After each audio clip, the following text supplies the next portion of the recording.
আপনার আত্মীয় স্বজন, বন্ধু বান্ধব ততক্ষণ আপনার পিছনে আছে যতক্ষণ আপনার পকেটে টাকা আছে, যতক্ষণ আপনার ক্ষমতা আছে, যতক্ষণ আপনার শরীরে শক্তি আছে, ততক্ষণ আপনার বন্ধু আছে। টাকা নাই, বাড়ি নাই, গাড়ি নাই, আপনার বন্ধু বান্ধবী আপনাকে 3 তালাক দিয়ে চলে যাবে, ঠিক কি না? এর জন্য সময়কে কাজে লাগানো দরকার আছে না নাই? অনেকে আছে হুজুর, তাদের দাঁড়িয়ানা সাদা হইছে, আস্তে ধীরে বুড়া হবে, অসুস্থ হবে, চিকিৎসা হবে, তারপরে না মরণ। না বাবা, এখন এমন এক জামানা আসছে, বুড়া হইতে হয় না, জোয়ান থাকতেই হার্ট অ্যাটাক করে মরে যায়। আসেনি আসেনি আপনাদের এলাকায়? সকালে ভালো ছিল, রুটি দিয়ে ডাল ভাজি খাইছে, দুপুরে দেশি মুরগি দিয়ে পেট ভরি ভাত খাইছে, বিকালে হঠাৎ করে মাথাটা চক্কর দিয়ে ঘুরি ফুরি মরে গেছে। আসেনি? স্ট্রোক। কি রোগ? রোগের নাম কি? স্ট্রোক করছে, হার্ট অ্যাটাক করছে। এটা হচ্ছে কিয়ামতের আলামত। এটা কিসের আলামত? কিয়ামতের আলামত। এই জন্য যুবক ভাইরা, তোমার মতো যুবক ছটকটি ফরি মরে যায়, বাইক অ্যাক্সিডেন্টে মরে যায়, রাস্তাঘাটে পড়ে মরে যায়। সময় থাকতে আমরা সকলে নামাজ ধরতে চাই কি চাই না? মহাব্বতের আওয়াজে আল্লাহকে ভয় করতে চাই কি চাই না? আল্লাহ বলে, বান্দা এমন কি পেয়েছিস যা পাওয়ার পরে আমি আল্লাহকে ভুলে গিয়েছিস? ও বান্দা, এমন কে যে আমার কাছ থেকে দূরে ঠেলে দিল তোকে? সে কে? সে কে?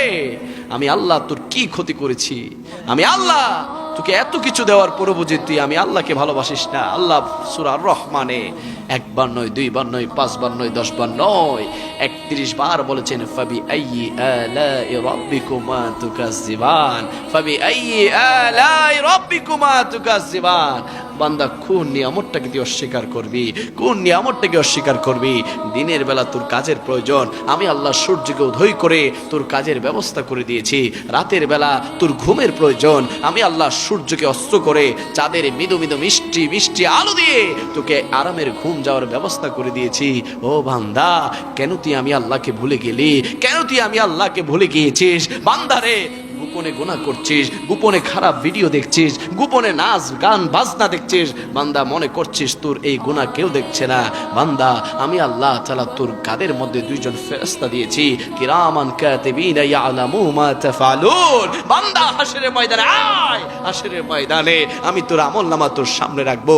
তুই বলবি, হাই হাই এগুলা কি মালিক? আল্লাহ বলবে, এগুলো তোর আমল, তোর আমল, তোর কাজ, তোর কর্ম, দুনিয়াতে কখন কি করেছিস আমি আল্লাহ লিখে রেখেছি, আজ তোর সামনে আমি ধরছি। বান্দা বলবে, না মালিক, এগুলো তো আমি করি নাই, এগুলো তো আমি করি নাই। আল্লাহ বলে, তুই করিস নাই, তুই করিস নাই। জবান বন্ধ, জবান বন্ধ।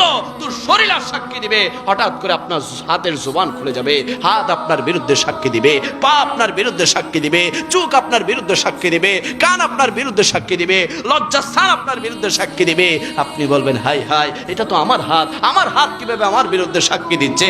আমার চোখ কিভাবে আমার বিরুদ্ধে সাক্ষী দিচ্ছে? আমার পা কিভাবে আমার বিরুদ্ধে সাক্ষী দিচ্ছে?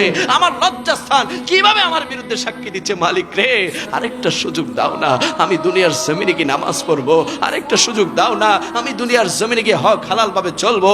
আরেকটা সুযোগ দাও না, আমি দুনিয়ার জমিনে গিয়ে তোমার ইবাদত করব, তোমার বন্ধুকে ভালোবাসবো, মা বাবার খেদমত করব, দুনিয়ার জমিনে মিথ্যা বলবো না, গীবত করবো না। আরেকটা সুযোগ দাও না। আল্লাহ বলে, না রে বান্দা, আর সুযোগ তোর জন্য নাই। তোর জন্য এখন জাহান্নাম, জাহান্নাম, জাহান্নাম। ওই জাহান্নামের আগুন থেকে বাঁচার জন্য দুনিয়ার জমিনে প্রত্যেকটা সেকেন্ড, প্রত্যেকটা মিনিট, প্রত্যেকটা ঘন্টা, প্রত্যেকটা দিন, প্রত্যেকটা সপ্তাহ, প্রত্যেকটা মাস, প্রত্যেকটা বছর আমরা আল্লাহর জন্য কাজে লাগাতে চাই কি চাই না? মহাপদের আওয়াজে বলি, আমরা আল্লাহর জন্য আল্লাহর ইবাদত করতে চাই কি চাই না?